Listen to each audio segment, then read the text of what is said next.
I am a go-to-market recruiter at a firm called Revel One. And what we do is we specialize in growth through people.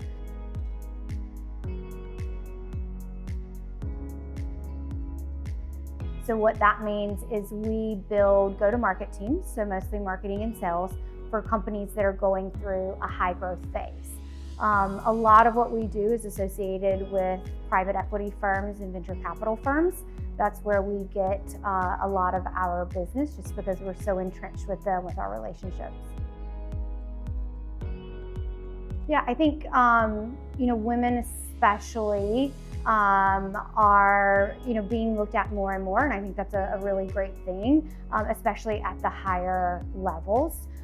We still have a lot of work to do from the CEO standpoint. I'd like to see more women there, but companies realize whether that's feedback that they've gotten internally, whether they're starting to understand that women are great multitaskers, that women can handle a large amount of work. And we've got Gen Z coming into the workforce, and they care more than I think any generation of who that leadership team is. Is there diversity? Are women on the panel? And so we're seeing these historically maybe heavy white male companies having to rethink that and rethink how their company is being perceived in the market with the top candidates.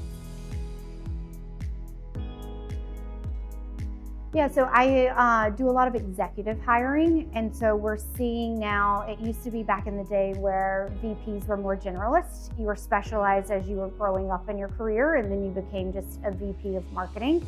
Now we're seeing the specialization at the VP level and above. So instead of just VP of marketing, there's VP of growth, there's VP of retention, there's VP of brand. So we're seeing that specialization a bit earlier or a bit at a higher level. Online presence is huge, and I think the higher up you are, the more important that is. I think table stakes at all level is a very detailed, filled out LinkedIn. That is the new resume. I even have hiring managers, I think this is more for startups and smaller companies, not ask for resumes anymore because everything's on the LinkedIn. As a recruiter, I look at people and decide if I feel they're qualified or not based on their LinkedIn.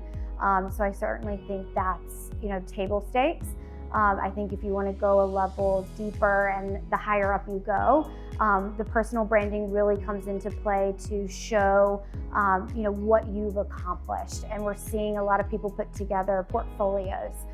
Have you done a rebranding? Have you helped a company scale from 50 million to 300 million? What are those things that you can highlight? And then we're also seeing people provide their recommendation letters up front. And they'll link those out at the end of their portfolio that they provide, so that you're getting a whole package about the candidate. If you've done speaking engagements, those are also important because people aren't hiring just a person anymore. They're hiring someone, and they're hiring their values and their beliefs, and I think that's really important to showcase.